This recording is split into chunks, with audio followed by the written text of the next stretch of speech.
ഒടുവിൽ ചന്ദ്രമതി തിരിച്ചറിയുന്നുണ്ട് ശ്രുതിയുടെ കയ്യിലുള്ള കാശ് റിട്ടയർമെന്റ് കാശാണെന്നുള്ളത്. ആദ്യം ചന്ദ്രമതിക്ക് ദേഷ്യം വന്നെങ്കിലും പിന്നീട് ശ്രുതിയുടെ അടുത്ത നീക്കം എന്താണെന്ന് മനസ്സിലാക്കാൻ ശ്രമിക്കുകയാണ് ചന്ദ്രമതി. ഞങ്ങളുടെ കാശ് വെച്ചിട്ട് ഞങ്ങളെ തന്നെ പറ്റിക്കാൻ ശ്രമിക്കാവള്. ചന്ദ്രമതി അങ്ങനെ സത്യങ്ങളൊക്കെ മനസ്സിലാക്കാണ്. ഇനി ചന്ദ്രമതിയുടെ നീക്കം എന്തായിരിക്കും എന്ന് അറിയണ്ടേ. അപ്പോ ഈ എപ്പിസോഡിന്റെ ആദ്യത്തിൽ തന്നെ കാണിക്കുന്നത് ചന്ദ്രമതിയാണ്. എല്ലാവരും ഹാളിൽ തന്നെ ഒത്തുകൂടി നിൽക്കുന്നുണ്ട് കേട്ടോ.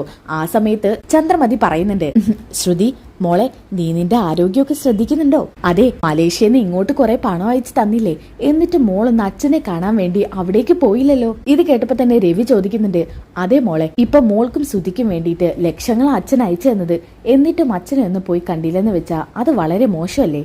ഇത് കേട്ടപ്പോ ശ്രുതി ഒന്നും അറിയാത്ത പോലെ ശ്രുതിയോട് പറയുന്നുണ്ട്, ആ അതെ ശ്രുതി, അച്ഛനും അമ്മയും പറഞ്ഞത് കറക്റ്റ് അല്ലേ, നമുക്കൊന്ന് മലേഷ്യ പോയി വന്നാലോ? ഇത് കേട്ടപ്പോ ശ്രുതിക്ക് ദേഷ്യം വരുന്നുണ്ടോ. ശ്രുതി ഇങ്ങനെ ഓരോ എക്സ്പ്രഷൻസ് കാണിക്കുന്നുണ്ട്. ആ സമയത്ത് ശ്രുതി പറയുന്നുണ്ട്, ശ്രുതി നീ ഇങ്ങനെ നോന്ന് പറയല്ലേ, ദേ മലേഷ്യ കാണാൻ കിട്ടിയ അവസരമാണ്, കൂട്ടത്തിൽ നിന്റെ അച്ഛനെ ഒന്ന് ചെന്ന് കാണാലോ. എന്റെ ശ്രുതി, അങ്ങനെ എടിപിടിന്ന് പറഞ്ഞ പോലെ എന്റെ അച്ഛൻ അവിടെ ചെന്ന് കാണാനൊന്നും പറ്റില്ല. ഇത് കേട്ടപ്പോ വർഷ പറയുന്നുണ്ട്, ആര് പറഞ്ഞ് കാണാൻ പറ്റില്ലെന്ന്? ശ്രുതി കേട്ടത് കള്ളം പറയുവാ. അപ്പൊ ശ്രീകാന്ത് പറയുന്നുണ്ട്, വർഷേ മിണ്ടാതിരുന്ന ഞാനെന്തിനും മിണ്ടാതിരിക്കണം? ഇപ്പൊ ശ്രുതി ഏട്ടത്തി പറഞ്ഞത് തെറ്റാണ്, അത് തിരുത്തി പറഞ്ഞതല്ലേ? ഇത് കേട്ടപ്പോ സച്ചി പറയുന്നുണ്ട്, ആ അതാണ് കറക്റ്റ്. മലേഷ്യൻ ജയിലിൽ കിടക്കുന്ന ആളെ കാണാൻ പറ്റില്ല എന്ന് എന്തെങ്കിലും നിയമമുണ്ടോ? ഇല്ല സച്ചിയേട്ടാ, ഞാൻ ഒരുപാട് തവണ മലേഷ്യയിൽ പോയിട്ടുള്ളതാ. അധികവും അച്ഛന്റെ അമ്മയുടെ കൂടെ ബിസിനസ് ആവശ്യങ്ങൾക്കാ പോയിട്ടുള്ളത്. പിന്നെ എന്റെ ഫ്രണ്ട്സിന്റെ കൂടെ ഒരു ട്രിപ്പും പോയിട്ടുണ്ട്. എനിക്ക് ഏകദേശം മലേഷ്യയിലെ എല്ലാ കാര്യങ്ങളും അറിയാം. ഇതൊക്കെ കേട്ട പാടത്തിന് ശ്രുതിക്കാക്ക് ടെൻഷൻ ആവാട്ടോ. ശ്രുതിയേട്ടത്തി ആരോ തെറ്റിദ്ധരിപ്പിച്ചതാ. അങ്ങനെ അവിടെ ചെന്ന് കാണാതിരിക്കാൻ പറ്റായൊന്നില്ല. ഇനി അഥവാ ഉണ്ടെങ്കിലും എന്റെ അച്ഛനെ വിളിച്ച് പറഞ്ഞാ മതി. ഇത് കേട്ടപ്പോ ശ്രുതി ആകപ്പാടൊന്നും ഞെട്ടിപ്പോകുന്നുണ്ട്. ഒരു കാര്യം ചെയ്യാൻ ശ്രുതിയെടുത്തി, ഞാനിപ്പോ എന്റെ അച്ഛനെ വിളിക്കാം. എന്റെ അച്ഛന് ഒരുപാട് പേര് മലേഷ്യയിൽ അറിയുന്നവരുണ്ട്, മലേഷ്യയിൽ ബിസിനസ് ചെയ്യുന്നവരാ. ചിലരൊക്കെ എന്റെ അച്ഛന്റെ പാർട്ട്നേഴ്സാ. അയ്യോ വർഷേ, അതിന്റെ ഒന്നും ആവശ്യമില്ല. അച്ഛന്റെ കാര്യങ്ങളൊക്കെ ഞാൻ ഇവിടെ ഇരുന്നോണ്ട് തന്നെ അറിയുന്നുണ്ട്. ഇളയിച്ച മലേഷ്യയിലുണ്ടല്ലോ, എല്ലാ കാര്യങ്ങളും ഇളയിച്ച നോക്കുന്നുണ്ട്. അപ്പൊ ചന്ദ്രമതി പറയുന്നുണ്ട്, ഇളയിച്ച നോക്കുന്നത് നോക്കട്ടെ, എന്നാലും നമ്മുടെ ഭാഗത്ത് നിന്ന് എന്തെങ്കിലും ഒരു അന്വേഷണം വേണ്ടേ മോളെ? അപ്പൊ സച്ചി പറയുന്നുണ്ട്, വേണം വേണം വേണം, എത്രയും പെട്ടെന്ന് അദ്ദേഹത്തെ പുറത്തിറക്കണം, പാവം പൗഡറേട്ടെത്തി. മോളെ വർഷേ, നീ നിന്റെ അച്ഛനെ വിളിച്ച് പറ ശ്രുതിയുടെ അച്ഛനെ കുറിച്ച് ഒന്ന് അന്വേഷിക്കാൻ. അങ്ങനെ വെറുതെ വിളിച്ച് പറഞ്ഞാൽ മതിയോ ആന്റി? ശ്രുതിയേട്ടതിയുടെ അച്ഛന്റെ ഡീറ്റെയിൽസ് വല്ലതും കിട്ടണം. അയ്യോ ഡീറ്റെയിൽസോ? ഇങ്ങനെ ഒരാള് പോലും ഇല്ല, പിന്നെ ആളുടെ ഡീറ്റെയിൽസ് ഞാൻ എവിടെ നിന്ന് എടുത്ത് കൊടുക്കൂ? എന്താ ശ്രുതി, നീ എന്താ ആലോചിക്കുന്നത്? ഒന്നുമില്ല ആന്റി. എന്നാ പിന്നെ നിന്റെ അച്ഛന്റെ ഡീറ്റെയിൽസ് എടുത്ത് എത്രയും പെട്ടെന്ന് വർഷയ്ക്ക് കൊടുക്ക്. ആ ഞാൻ കൊടുത്തോളാം ആന്റി. ആദ്യം ഒന്ന് ഇളയച്ചനെ വിളിച്ചു നോക്കട്ടെ, അവിടുത്തെ അവസ്ഥ എന്താണെന്ന് അറിയാനേ. ആ എങ്കിൽ പിന്നെ പെട്ടെന്ന് ആയിക്കോട്ടെ. അങ്ങനെ ശ്രുതി അവിടുന്ന് മെല്ലെ തടി തപ്പുന്നുണ്ട് കേട്ടോ. ആ സമയത്ത് ശ്രീകാന്ത് പറയുന്നുണ്ട്, വർഷേ നിന്റെ അച്ഛനെ കൊണ്ട് ശ്രുതിയേട്ടത്തിയുടെ ഇളയച്ചനെ പുറത്തിറക്കാൻ പറ്റുമോ? പുറത്തിറക്കാൻ പറ്റുമോന്ന് എനിക്കറിയില്ല, പക്ഷെ ഒരു കാര്യം ഉറപ്പാ, അദ്ദേഹം അവിടെ എങ്ങനെ കഴിയുന്നെന്ന് അറിയാൻ പറ്റും. ആ എന്നാ പിന്നെ അത് ഏട്ടത്തിക്ക് വലിയ ഉപകാരമായിരിക്കും. നീ എത്രയും പെട്ടെന്ന് നിന്റെ അച്ഛനോട് ഹെൽപ്പ് ചോദിക്കും. ഓ എന്റെ അച്ഛന്റെ ഹെൽപ്പ് അതിൽ ആവശ്യമുണ്ട് അല്ലേ? അത് പിന്നെ നിന്നോട് അങ്ങോട്ട് ചോദിച്ചാരും വാങ്ങിയതല്ലോ, നീ ഇങ്ങോട്ട് ഇട്ടതല്ലേ. എന്തായാലും ശ്രീകാന്തിന്റെ അഹങ്കാരത്തിന് കോട്ടം തട്ടിക്കണ്ട കേട്ടോ. ആര് പറഞ്ഞു എനിക്ക് അഹങ്കാരം ഉണ്ടെന്ന്? ഇത് കേട്ട് വരുന്ന സച്ചി പറയുന്നുണ്ട്, ഓ ഒന്ന് നിർത്തടാ, ഏത് സമയം ഇങ്ങനെ വഴക്ക് കൂടാതെ. പിന്നെ പറയുന്ന ആള് വഴക്ക് കൂടാത്ത ആള്. ഇത് കേട്ടപ്പോ ചിരിച്ചോണ്ട് തന്നെ നമ്മുടെ സച്ചി അവിടുന്ന് പോകുന്നുണ്ട് കേട്ടോ. പിന്നെ കാണിക്കുന്നത് ശ്രുതിയാണ്. ശ്രുതി പിന്നിലൊക്കെ നോക്കിയ ശേഷം റൂമിൽ ചെന്നിട്ട് ഒരു ഫോൺ ചെയ്യുന്നുണ്ട്. വേറെ ആർക്കും അല്ല കേട്ടോ, ശ്രുതിയുടെ അടുത്ത കൂട്ടുകാരി മീരയ്ക്ക് തന്നെയാണ്. ഹലോ. ആ ഹലോ, എന്താ ശ്രുതി, നീ എവിടെയാ? ഞാൻ വീട്ടിലുണ്ട്. അതെ, എനിക്ക് നിന്നോട് കുറച്ച് കാര്യം പറയാനുണ്ട്. എന്താടി? അതൊക്കെ പറയാം, നീ സമാധാനമായിട്ട് എന്ന് കേക്ക്. ഞാൻ കേൾക്കുന്നുണ്ടല്ലോ, നീ പറ. അതെ, എനിക്കും ശ്രുതിക്കും ഒന്ന് മലേഷ്യ പോവാൻ പറ്റുമോ? എന്തോന്ന്? ഒന്ന് മലേഷ്യ പോവാൻ പറ്റുമോന്ന്? മലേഷ്യയിലോ? നിനക്ക് ഇവിടെ അടുത്തെവിടെയും പോയാ പോരെ, എന്തിനാ നീ മലേഷ്യ തന്നെ പിടിക്കുന്നത്? വല്ല ട്രിപ്പും പോവാനാണോ? ട്രിപ്പ് കോപ്പാണ്, ട്രിപ്പ് പോവാനൊന്നും അല്ല. അച്ഛൻ അന്വേഷിക്കാൻ മലേഷ്യയിലേക്ക് എന്നോട് ശ്രുതിയോട് ചെല്ലാൻ പറഞ്ഞിട്ടുണ്ട്. ശ്രുതിയെ കൊണ്ട് ചെന്നാ എന്തെങ്കിലുമൊക്കെ പറഞ്ഞ് തിരിപ്പിക്കാം. പറ്റുമെങ്കിൽ ശ്രുതിക്ക് അവിടെ ഒരു ജോലിയും തരപ്പെടുത്താൻ കഴിയുമോ നോക്കണം. എന്നിട്ട് എനിക്കും ശ്രുതിക്കും അങ്ങോട്ട് മാറണം. വഴിയെ എല്ലാ കാര്യങ്ങളും ശ്രുതിയോട് പറഞ്ഞിട്ട് ശ്രുതിയുടെ മനസ്സ് എന്നിലേക്ക് മാറ്റിയെടുക്കണം. അതിനാ സ്ത്രീയുടെ കൂടെ കഴിഞ്ഞ ശരിയാവില്ല. എടി മോളെ, നീ എന്ത് വേണമെങ്കിലും പറഞ്ഞോ, മലേഷ്യ പോകുന്ന കാര്യമേ അതത്ര നിസ്സാര കാര്യമൊന്നുമല്ല, അത്യാവശ്യം എക്സ്പെൻസീവ് ആയിട്ടുള്ള കാര്യമാണ്. എന്നാൽ ആ സമയത്താണ് ചന്ദ്രമതി മുറിയിലോട്ട് കയറി വരുന്നത്. അപ്പൊ ശ്രുതി പറയുന്നുണ്ട്, മോളെ എന്റെ കയ്യിൽ ഇപ്പൊ പൂത്ത കാശുണ്ട്. പൂത്ത കാശുണ്ടെന്നോ? എവിടുന്ന്? എന്നാ ഇത് കേട്ടപ്പോ ചന്ദ്രമതി പറയുന്നുണ്ട്, ഇവൾ ആരോടാ പൂത്ത കാശുണ്ട് കയ്യിലെന്നൊക്കെ പറയുന്നത്? ഇനി ഇവള് കാശ് അവർക്കെങ്ങാനും എടുത്തു കൊടുക്കുവോ? എന്തായാലും അവളുടെ ഉദ്ദേശം എന്താണെന്ന് അറിയണം. ഇവളെ പറ്റിച്ചാരെങ്കിലും കാശ് തട്ടില്ലായിരിക്കും. എന്റെ കയ്യിലെ ഇപ്പൊ ലക്ഷങ്ങളാ ഉള്ളത്. ദേ നീ സർപ്രൈസ് ഇടാതെ പറ ശ്രുതി. ഞാൻ പറഞ്ഞത് സത്യം മീരെ, എന്റെ കയ്യിൽ ഇപ്പൊ 50 ലക്ഷം രൂപയുണ്ട്. 50 ലക്ഷോ? ഇത് കേട്ടപ്പോ ചന്ദ്രമതിയുടെ വായ തുറന്നു പോകാൻ കേട്ടോ. അയ്യോ 50 ലക്ഷോ? എന്നിട്ട് ഇവള് 25 ലക്ഷം ഉണ്ടെന്നല്ലേ പറഞ്ഞത്? എനിക്ക് അപ്പോഴേ സംശയം തോന്നിയതാ ഇവളെ കയ്യിൽ പൂത്ത കാശുണ്ടെന്ന്. ഇങ്ങോട്ട് കയറി വരുമ്പോ കാലെണ്ണ കൊണ്ടുവരാതെയാ വന്നത്. എന്നിട്ടോ അവളുടെ അച്ഛൻ അയച്ചു കൊടുക്കുന്ന കാശിന്ന് കിട്ടിയ കാശ് കുറച്ചാ പറയുന്നത്. ഇത് പറഞ്ഞുകൊണ്ടിരിക്കുമ്പോഴാണ് ശ്രുതി പറയുന്നത്, കാശുണ്ടെന്ന് ബോധ്യപ്പെട്ടല്ലോ, എന്നാ പിന്നെ മലേഷ്യയിലേക്കുള്ള ടിക്കറ്റ് എത്രയും പെട്ടെന്ന് ബുക്ക് ചെയ്യ്. ബാക്കി കാര്യങ്ങളൊക്കെ നീ തന്നെ ചെയ്താൽ മതി. വേണമെങ്കിൽ നിനക്ക് കമ്മീഷനായിട്ട് ഞാൻ എന്തെങ്കിലും തരാം. എന്റെ ശ്രുതി, നീ ഇപ്പൊ വലിയ ആളായ മട്ടിലാണല്ലോ സംസാരം. എന്നെ കൂടി മലേഷ്യയിലേക്ക് കൊണ്ടുപോവോ? അയ്യോ ആ മോഹം അങ്ങ് മനസ്സിൽ വെച്ചേക്ക്. ആ വെള്ളെ അങ്ങ് ഇറക്കി വെച്ചേക്ക്. എന്താ ശ്രുതി ഇത്? നിന്റെ എല്ലാ ആവശ്യങ്ങൾക്കും കൂടെ എന്നിട്ടില്ലേ? അതെ കൂടെ എന്നിട്ടുണ്ട്.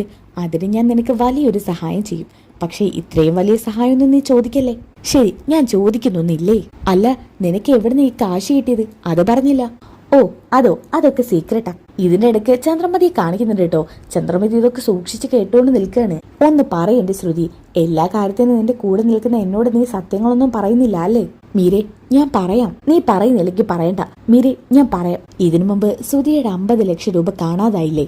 കാണാതായതല്ലേ, അതേതോ ഒരുത്തി തന്ത്രമായി അടിച്ചു മാറ്റിട്ട് കാനഡയിലോട്ട് പറന്നതല്ലേ? അതെ, ആ കാനഡയിലോട്ട് പറന്നവളെ നമ്മൾ പിടികൂടി. അച്ഛന്റെ റിട്ടയർമെന്റ് കാശുമായിട്ട് മുങ്ങിയവളെ ഞങ്ങൾ പിടിച്ചെന്നാ പറഞ്ഞത്. അവളെ അച്ഛന്റെ കാശുകൊണ്ട് അവിടെ വലിയ ബിസിനസ് ചെയ്യായിരുന്നു. അതിന്ന് അവള് ലാഭങ്ങളാ കൊയ്തത്. 50 ലക്ഷം രൂപ മാത്രമല്ല, അതിന്ന് കുറച്ച് കൂട്ടി ഞാൻ ചോദിച്ചു. 55 ലക്ഷം രൂപ. ഹോ, നീ ഒരു കില്ലാടി തന്നെ മോളെ, നിന്നെ സമ്മതിച്ചിരിക്കുന്നു.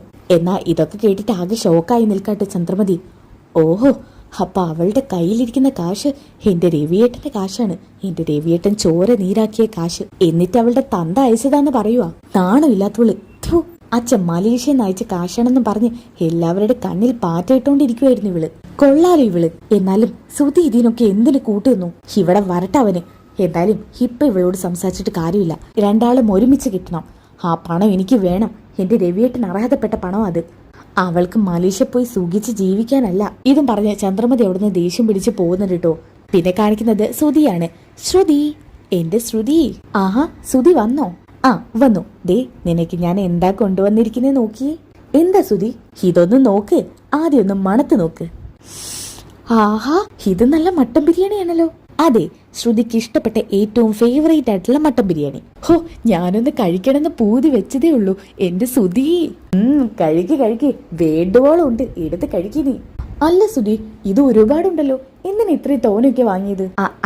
അല്ല ശ്രുതി, നമ്മളെ ഒറ്റയ്ക്ക് മാത്രമല്ലല്ലോ ഇവിടെ ഒരുപാട് അംഗങ്ങളില്ലേ. നമ്മൾ മാത്രം അവരുടെ വായിൽ വെള്ളം ഒഴിപ്പിച്ചോണ്ട് ഇവിടെ ഇരുന്ന് കഴിക്കണോ? നമുക്ക് കൊതി വരില്ലേ ശ്രുതി? എന്ന് കരുതി അവർക്കെല്ലാവർക്കും വാങ്ങി ഒരുപാട് കാശാവില്ലേ? ഇങ്ങനെ കാശ് കൊണ്ട് കളഞ്ഞ ശ്രുതി. അയ്യോ, ഞാൻ അങ്ങനെയൊന്നും കരുതിയിട്ടല്ല ശ്രുതി. എന്താന്ന് വെച്ചാ ചെയ്തോ. എന്നോട് ചോദിക്കാതെയാണല്ലോ ഇതൊക്കെ ചെയ്യുന്നത്. എന്നാ ഇതൊക്കെ ഒരു ഭാഗത്ത് കേട്ട് നിൽക്കുന്നുണ്ട് കേട്ടോ നമ്മുടെ ചന്ദ്രമതി. ഓഹോ, അവളെല്ലാവർക്കും ഭക്ഷണം കൊണ്ടുവന്നതിന് കണക്ക് പറയുവാ. അവളുടെ കാശാണോ ഇതിനൊക്കെ കണക്ക് പറയാൻ? എന്റെ രവിയേട്ടന്റെ കാശല്ലേ? എന്തായാലും ശ്രുതി, എന്നോട് ചോദിക്കാതെ ഇതൊന്നും വാങ്ങിക്കൊണ്ടുവരേണ്ട ആവശ്യമില്ലായിരുന്നു. ഇനിയിപ്പൊ വാങ്ങിച്ചില്ലേ ശ്രുതി, എല്ലാവരെയും വിളിക്ക്, നമുക്ക് ഒരുമിച്ചിരുന്ന് കഴിക്കാം. ആ ഒരു രസം വേറെ തന്നെയാ. മുമ്പ് സച്ച് കൊണ്ടുവന്നിട്ട് നമ്മളെല്ലാവരും ടേബിളിൽ ഒരുമിച്ചിരുന്ന് കഴിച്ചു തോർക്കുന്നുണ്ടോ? ഓ, അത് ഓർക്കാൻ തന്നെ എനിക്ക് തോന്നുന്നില്ല. അതെന്താ? അന്നത്തെ ബിരിയാണി കൊള്ളത്തില്ലായിരുന്നോ? ഓ, അന്നാണല്ലോ നിനക്ക് വയ്യാതായത് അല്ലേ? ആ ശ്രുതി, അത് വിട്. ഇനിയിപ്പൊ ഇതെല്ലാവർക്കും കൊടുക്ക്. അത് വേസ്റ്റായി പോവണ്ടല്ലോ. എന്നാ പിന്നെ ഞാൻ എല്ലാവരും വിളിക്കാം. നീ ഇതൊക്കെ ഒന്ന് റെഡിയാക്ക്. ഇതും പറഞ്ഞോണ്ട് ശ്രുതി എല്ലാവരെയും വിളിക്കുന്നുണ്ട്. അമ്മേ, അച്ഛാ, അമ്മേ, സച്ചി, രേവതി, ശ്രീകാന്തി, ഊയ്, വർഷേ, അങ്ങനെ എല്ലാരും അങ്ങോട്ട് വരുന്നുണ്ട് കേട്ടോ. എന്താ ശ്രുതി, നീ ഇന്ന് നല്ല മൂഡിലാണല്ലോ. ആഹാ, നല്ല മണം. ഇത് എവിടുന്നാ രേവതി നല്ല മണം? നീ ഇന്ന് ബിരിയാണിയാണോ വെച്ചത്? ബിരിയാണിയൊന്നും അല്ല, സാമ്പാറും തീയലും സാദാ ചോറും. അയ്യേ, അപ്പൊ പിന്നെ അടുത്ത വീട്ടിൽ നിന്നായിരിക്കും. അതൊന്നും അല്ല മോനെ, ഈ സുധിയെ നിങ്ങൾക്ക് എല്ലാവർക്കും ഫുഡ് വാങ്ങിയിട്ടുണ്ട്. സുധി നീയാ? സുധിയേട്ടന് നല്ല ബുദ്ധി തോന്നിയ സച്ചിയേട്ടാ. ശ്രീകാന്തേ, ഇന്ന് കാക്ക മലന്ന് പറക്കുമെന്നാ തോന്നുന്നത്. എടാ കളിയൊക്കെ ഇത് മതി, വന്നിരുന്ന് കഴിക്കാൻ നോക്ക്. ഓ, ഇപ്പൊ ഇവൻ വലിയ പണക്കാരനായില്ലേ. മലേഷ്യൻ അച്ഛൻ ഇവനിക്കിപ്പോ ലക്ഷങ്ങൾ കൊടുത്തിട്ടുണ്ടല്ലോ. പൗഡർ ഇട്ടിട്ട് അച്ഛനെ. ഹോ, അങ്ങനെ. അപ്പൊ അതിനുള്ള ട്രീറ്റ് ആണല്ലേ ഇത്. അങ്ങനെ കൂട്ടിക്കോ. ഈ അമ്മ ഇത് എവിടെ? ആ സമയത്താണ് അങ്ങോട്ടേക്ക് അമ്മ വരുന്നത്. അമ്മ ഇതെവിടെ പോയിരിക്കുവായിരുന്നു? നീ എന്നെ വിടടാ, ഞാൻ ഇരുന്ന് കഴിച്ചോളാം. മാറിക്കങ്ങോട്ട്. ഇത് പറഞ്ഞോണ്ട് നെളിഞ്ഞിരുന്ന് സീറ്റിൽ കയറി ഇരിക്കുന്നുണ്ട് കേട്ടോ. ഇത് കണ്ടപ്പോ ശ്രുതി പറയുന്നുണ്ട്, ആന്റി, ശ്രുതി എല്ലാവർക്കും വേണ്ടി വാങ്ങിച്ചോണ്ട് വന്നതാ. ഓ ആണോ? ഇതിലെന്താ ഇത്ര അത്ഭുതം? സച്ചി വാങ്ങിക്കൊണ്ടുവരാറുണ്ട്. ശ്രീകാന്ത് ഇടയ്ക്ക് ഇവിടെ ഉണ്ടാക്കാറുണ്ട്. അതിൽ ഇത്ര അത്ഭുതപ്പെടാനൊന്നുമില്ല. ഇവർക്കിത് എന്തു പറ്റി? അല്ലെങ്കിൽ ബിരിയാണി എന്ന് പറയുമ്പോഴേക്കും ആർത്തി പിടിച്ച പോലെ വരുന്നതാ. ഇപ്പൊ സുധി ഓരോന്ന് പറയുക. അങ്ങനെ എല്ലാവരും വട്ടത്തിലിരുന്ന് ആസ്വദിച്ച് കഴിക്കുന്നുണ്ട് കേട്ടോ. പിന്നെ അതൊക്കെ കഴിഞ്ഞിട്ട് കാണിക്കുന്നത് സുധിയാണ്. സുധി ടാപ്പിൽ നിന്ന് കൈ കഴുകാൻ വേണ്ടി വെള്ളം എടുക്കുന്നുണ്ട്.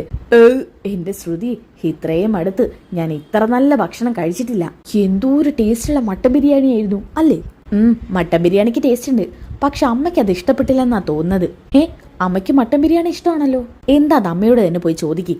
ഇതും പറഞ്ഞുകൊണ്ട് അവര് മുറിയിലോട്ടാണ് പോകുന്നത്. എന്തോ സുധിയുടെ അമ്മയുടെ മുഖത്ത് വലിയ തെളിച്ചൊന്നും എനിക്ക് തോന്നിയില്ല. അത് ശ്രുതിക്ക് തോന്നുവാ. ചിലപ്പോഴേ അമ്മയുടെ മൂഡ് ശരിയായിരിക്കില്ല. എന്തായാലും സുധി, ഇനി ഇതുപോലെ ഭക്ഷണം വാങ്ങിക്കൊണ്ടുവരുമ്പോ എന്നെ വിളിച്ചറിയിച്ചിട്ട് വേണം വാങ്ങിക്കൊണ്ടുവരാൻ. ശരി എന്റെ ശ്രുതി. ആ സമയത്താണ് അവരുടെ ഡോറിന് ആരോ മുട്ടുന്നത്. അപ്പൊ തന്നെ സുധി ചെന്ന് തുറക്കുന്നുണ്ട്. ആഹാ, അമ്മയോ? എന്താ അമ്മേ? എനിക്കൊരു കാര്യം ചോദിക്കാനുണ്ട്. എന്താ അമ്മേ? ബിരിയാണി നന്നായെന്ന് പറയാനാണോ? അതൊന്നും അല്ല ശ്രുതി, എനിക്കൊരു 2 ലക്ഷം രൂപ വേണം. 2 ലക്ഷോ? എന്തിനാ അറിയുന്നത്? എനിക്ക് ആവശ്യമുണ്ട്. ഒരു 2 ലക്ഷം എത്രയും പെട്ടെന്ന് കിട്ടിയേ പറ്റൂ. അതെന്താ അങ്ങനെ 2 ലക്ഷം പെട്ടെന്നൊക്കെ ചോദിക്കുന്നേ? അതെന്താ, തരാന് ശ്രുതിക്ക് എന്തെങ്കിലും മടിയുണ്ടോ? എനിക്കതിന് മടിയുണ്ടായിട്ടല്ല. എന്നാലും എന്റെ അച്ഛൻ ശ്രുതിക്ക് വേണ്ടി തന്ന കാശല്ലേ, അതിങ്ങനെ എടിപെടിന്ന് ചോദിക്കുമ്പോ തരാൻ പറ്റുമോ? ആരാർക്ക് എന്ന കാശ്? എന്റെ അച്ഛൻ ശ്രുതിക്ക് കൊടുത്ത കാശാണെന്ന്. അതേമേ, ശ്രുതിയുടെ അച്ഛൻ തന്ന കാശല്ലേ, അതിത് പെട്ടെന്നൊക്കെ ചോദിക്കുന്നത് മോശമല്ലേ? ശ്രുതി, നിനക്ക് ഇവളുടെ അച്ഛൻ കാശ് തന്നോ? അത് പിന്നെ തന്നോ ഇല്ലയോ? തന്നു. എപ്പോഴാണ് ഇവളുടെ അച്ഛൻ നിനക്ക് മലേഷ്യയിൽ നിന്ന് കാശ് അയച്ചെന്നത്? ആന്റി എന്താ ഇങ്ങനെയൊക്കെ പറയുന്നത്? മിണ്ടരുത് നീ. എനിക്കറിയാടി, ഈ കാശ് എന്റെ രവിയേട്ടൻ്റെ ആണെന്ന്.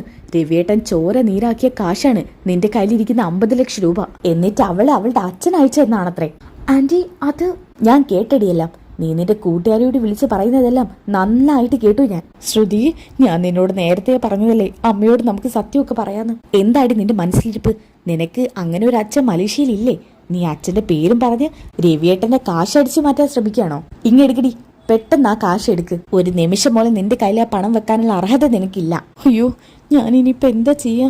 ശ്രുതി, ആ കാശ് എടുത്ത് കൊടുക്ക് ശ്രുതി. നീ ആള് കൊള്ളാലോടി. ഇവിടുത്തെ രവിയേട്ടന്റെ കാശ് വെച്ച് നിന്റെ അച്ഛൻ തന്നതാണെന്ന് പറയുവാണോ നീ അങ്ങനെയാണോ ചെയ്യേണ്ടത്? അത് പിന്നെ ആന്റി, പെട്ടെന്ന് കാശ് കിട്ടിയപ്പോ എന്ത് പറയണമെന്ന് അറിയാത്ത അവസ്ഥയിലായിരുന്നു ഞാനും ശ്രുതിയും. തൽക്കാലം ഇതും പറഞ്ഞ് എല്ലാവരും അഡ്ജസ്റ്റ് ചെയ്ത് നിർത്താന്ന് കരുതിയതാ. എങ്ങാനും 50 ലക്ഷം രൂപയുള്ളത് സച്ചിയും ശ്രീകാന്തും അറിഞ്ഞു കഴിഞ്ഞാൽ ഈ പണം അവർക്ക് കൊടുക്കേണ്ടി വരില്ലേ? ശ്രുതി ആവുമ്പോ ബിസിനസ് ഒക്കെ ചെയ്ത് ആ പൈസ എല്ലാവർക്കും തിരിച്ചു കൊടുക്കും. പെട്ടെന്ന് അറിഞ്ഞു കഴിഞ്ഞാൽ ചിലപ്പോൾ സച്ചിക്കൊക്കെ അതിൽ നിന്ന് പണം ആവശ്യമുണ്ടാകും. അച്ഛനാണെങ്കിൽ സച്ചിക്കൊക്കെ വേണ്ടത്ര കൊടുക്കും. അതേമ്മേ, ശ്രുതി എന്നോട് ഇത് സൂചിപ്പിച്ചതാ. അപ്പോഴാണ് എനിക്ക് മനസ്സിലായത്, ഇങ്ങനെ പണം ഉണ്ടെന്ന് സച്ചി അറിഞ്ഞു കഴിഞ്ഞാൽ സച്ചി അത് കൈക്കലാക്കാൻ നോക്കും. പിന്നെ ശ്രീകാന്തിനും അത് കൊടുക്കേണ്ടി വരും. പിന്നെ എനിക്ക് ബിസിനസ് ചെയ്യാൻ പറ്റില്ല അമ്മേ. 50 ലക്ഷം രൂപയൊക്കെ വെച്ച് നിനക്ക് ബിസിനസ് ചെയ്യണോ? അമ്മേ, 50 ലക്ഷം രൂപ വെച്ച് ചെയ്തു കഴിഞ്ഞാൽ കോടികളാണ് നമുക്ക് കിട്ടാൻ പോകുന്നത്.